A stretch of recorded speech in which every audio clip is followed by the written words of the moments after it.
Assalamualaikum warahmatullahi wabarakatuh. Perkenalkan, nama saya Minkofi Fajalidah dari Prodi Administrasi Bisnis A.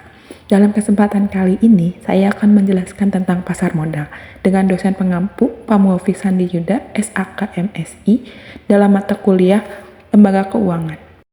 Di dalam pasar modal terdapat struktur OJK serta penjelasan tugas dan tanggung jawabnya. Selanjutnya kita masuk kepada Otoritas Jasa Keuangan atau OJK. OJK merupakan lembaga yang bertanggung jawab atas pengaturan, pengawasan, dan pemeriksaan lembaga keuangan di Indonesia. OJK didirikan untuk menggantikan peran sejumlah lembaga pengatur dan pengawasan keuangan yang sebelumnya beroperasi secara terpisah seperti Bank Indonesia. Yang kedua itu ada Bapepam LK atau Badan Pengawas Pasar Modal dan Lembaga Keuangan. Dan yang terakhir ada Lembaga Penjamin Simpanan atau LPS. Selanjutnya saya akan membahas tentang struktur OJK. Yang pertama itu ada Dewan Komisioner, merupakan lembaga pengambil keputusan tertinggi dalam OJK, terdiri dari komisioner-komisioner yang dipilih oleh Presiden dan bertanggung jawab atas kebijakan strategis OJK. Yang kedua itu ada Ketua OJK, dipilih oleh anggota Dewan Komisioner dan bertanggung jawab memimpin dan mengkoordinasikan kegiatan OJK. Dan yang ketiga ada Satuan Kerja, terdiri dari Direktorat, Departemen, dan Unit Kerja yang bertanggung jawab atas berbagai fungsi operasional dan teknis OJK. Selanjutnya saya akan menjelaskan tentang tugas dan tanggung jawab OJK. Yang pertama itu ada pengaturan dan pengawasan.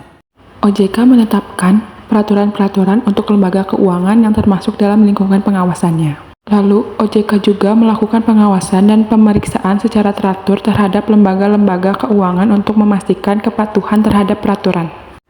Yang kedua ada perizinan dan pembinaan. Yang pertama itu OJK memberikan izin pendirian dan operasional bagi lembaga keuangan. Yang kedua itu ada melakukan pembinaan terhadap lembaga keuangan untuk meningkatkan kinerja dan kepatuhannya. Selanjutnya ada proteksi konsumen. OJK juga melindungi kepentingan konsumen, melayani keuangannya, dan menyediakan mekanisme penyelesaian sengketa antara konsumen dan lembaga keuangan. Dan yang keempat ada stabilitas sistem keuangan. OJK juga mempertahankan stabilitas sistem keuangan Indonesia. Selanjutnya, OJK juga mengelola krisis keuangan dan mengambil langkah-langkah untuk mencegah terjadinya krisis. Dan yang kelima ada pengembangan pasar keuangan. OJK mendorong pengembangan pasar keuangan yang sehat dan efisien. OJK mengembangkan inovasi dan dukungan bagi perkembangan lembaga keuangan. Tugas dan tanggung jawab OJK selanjutnya itu ada pemberdayaan SDM. OJK dapat meningkatkan potensi dan profesionalisme sumber daya manusia di sektor keuangan. Selanjutnya, OJK juga menyelenggarakan program pelatihan dan pendidikan. Tugas dan tanggung jawab OJK yang terakhir itu ada kerjasama internasional. OJK melakukan kerjasama dengan lembaga pengawasan keuangan di negara-negara lain. Selanjutnya, OJK juga berpartisipasi dalam forum internasional untuk memperkuat posisi dan peran OJK. Selanjutnya, saya akan menjelaskan tentang kebijakan mikroprudensial. Kebijakan mikroprudensial bertujuan untuk melihat resiko dan menjaga kesehatan keuangan individual suatu lembaga keuangan. Selanjutnya, kita masuk kepada langkah-langkah dalam mengambil kebijakan mikroprudensial. Langkah pertama yang diambil itu penilaian risiko individual. Jadi di sini, OJK mengidentifikasi risiko yang dihadapi oleh lembaga keuangan secara spesifik, seperti risiko kredit, risiko pasar, dan risiko operasional. Langkah kedua itu memberikan persyaratan modal. Yang pertama itu, OJK menetapkan persyaratan modal minimum untuk memastikan lembaga keuangan memiliki cukup modal untuk menutupi kerugiannya dan memastikan persyaratan ini sesuai dengan profil risiko masing-masing lembaga. Langkah yang ketiga itu memantau likuiditas. OJK memastikan lembaga memiliki cukup likuiditas untuk memenuhi kewajiban dan mengelola risiko likuiditas. Langkah yang terakhir itu ada manajemen risiko internal. Jadi, OJK mendorong lembaga keuangan untuk memiliki sistem manajemen risiko yang efektif dan melibatkan pihak internal dalam mengelola risiko. Selanjutnya kita masuk kepada kebijakan makroprudensial. Kebijakan makroprudensial bertujuan untuk menjaga stabilitas sistem keuangan secara keseluruhan. Selanjutnya ada langkah-langkah dalam mengambil kebijakan makroprudensial. Yang pertama itu ada penilaian risiko sistematik. Di sini, OJK menganalisis risiko-risiko sistematik yang dapat mempengaruhi stabilitas seluruh sistem keuangan. Langkah kedua yang diambil oleh OJK yaitu menetapkan persyaratan makroprudensial. Di sini, OJK menetapkan persyaratan makroprudensial seperti presentase modal minimum untuk seluruh sektor keuangan untuk mengurangi risiko sistematik. Langkah yang ketiga itu ada pengawasan terkoordinasi. Di sini, OJK melakukan pengawasan terkoordinasi terhadap seluruh lembaga keuangan dan pasar modal untuk mendeteksi potensi risiko sistematik. Langkah yang keempat itu ada stress testing sistematik. OJK melakukan uji ketahanan sistematik untuk mengukur bagaimana sistem keuangan dapat bertahan dalam krisis. Langkah yang kelima ada sistem early warning. Jadi di sini OJK membangun sistem peringatan dini untuk mendeteksi tanda-tanda risiko sistematik yang mungkin muncul. Yang keenam itu ada langkah koordinasi dengan lembaga lain. Jadi, di sini OJK bekerja sama dengan lembaga pemerintah dan otoritas keuangan lainnya untuk mengimplementasikan kebijakan makroprudensial. Nah, jadi kebijakan mikroprudensial dan makroprudensial saling melengkapi untuk mencapai tujuan keseluruhan, stabilitas, dan keamanan sistem keuangan.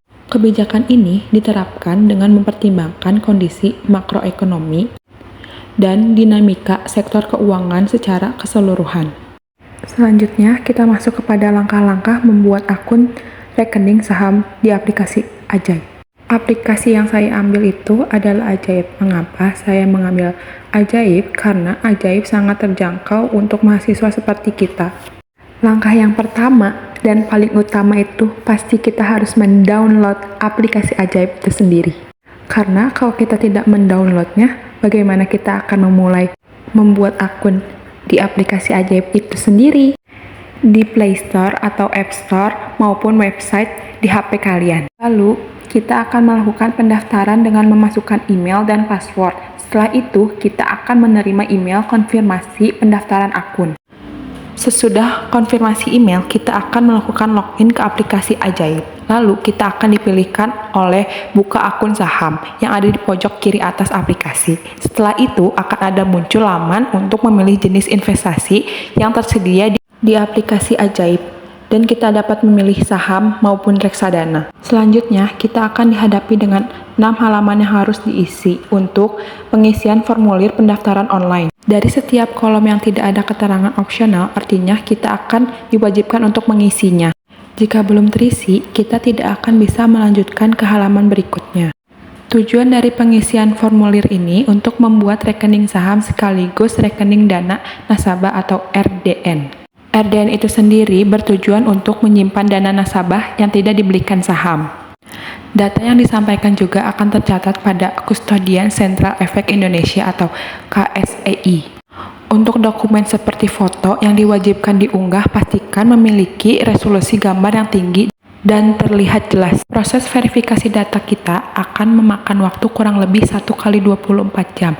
Selanjutnya, kita akan bisa langsung membeli saham atau reksadana di perusahaan yang tersedia di aplikasi Ajaib itu sendiri. Alasan saya membuat akun rekening saham atau reksadana di aplikasi Ajaib yaitu yang pertama itu mudah digunakan oleh pengguna. Jadi, aplikasi Ajaib dirancang agar mudah digunakan bahkan untuk pemula. Menyediakan antarmuka intuitif dan panduan langkah demi langkah untuk membantu pengguna memahami cara berinvestasi di pasar saham. Yang kedua itu biaya rendah. Aplikasi Ajaib menawarkan biaya transaksi yang lebih rendah, dengan begitu membuat investasi saham lebih terjangkau bagi investor pemula atau modal lebih kecil. Ketiga itu ada akses instrumen keuangan. Aplikasi Ajaib memberikan akses instrumen keuangan seperti saham, reksadana, dan lain-lain, agar investor fleksibel dalam membuat portofolio yang sesuai dengan tujuan mereka. Yang keempat itu ada edukasi dan analisis. Aplikasi Ajaib menyediakan fitur edukasi dan alat analisis untuk membantu investor membuat keputusan informatif seperti informasi pasar real time dan berita keuangan. Yang kelima itu ada